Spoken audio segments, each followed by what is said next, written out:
അദ്ദേഹത്തിന്റെ ആഡുകളിലെല്ലാം നമുക്കൊരു സിനിമ കാണാൻ സാധിച്ചു എന്നുള്ളതാണ്. അതെ അദ്ദേഹത്തിന്റെ ഇപ്പൊ പ്രകാശ് വർമ്മ എന്ന് പറയുന്ന ഒരു ഡയറക്ടർ കം ആക്ടറിലേക്ക് വരുമ്പോൾ അദ്ദേഹത്തിന്റെ സക്സസ്ഫുൾ ആയ എല്ലാ പരസ്യങ്ങളിലും അദ്ദേഹം എത്രമാത്രം സിനിമ അദ്ദേഹത്തിന്റെ പരസ്യങ്ങൾ അതെ എല്ലാം സക്സസ്ഫുൾ ആണ്. അതെ അതെ അദ്ദേഹത്തിന്റെ എല്ലാ പരസ്യങ്ങളും സക്സസ്ഫുൾ ആണ്. ആ പരസ്യങ്ങൾ എടുത്തു കഴിഞ്ഞാൽ നമുക്ക് കാണാൻ സാധിക്കുന്നത് ഓരോ സിനിമയാണ്, ഓരോ കുഞ്ഞു കുഞ്ഞു സിനിമകളാണ്.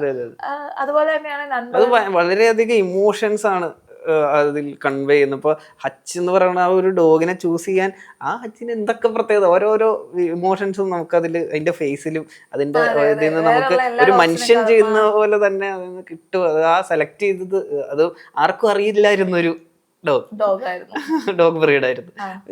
അത് ഒരു വിയേർഡ് ആയിട്ടുള്ള ഫേസ് ആണ്, അക്ഷരാർത്ഥത്തിൽ പറയുകയാണെങ്കിൽ ഒരു വിയേർഡ് ഫേസ് ആണ് അച്ഛന്റെ.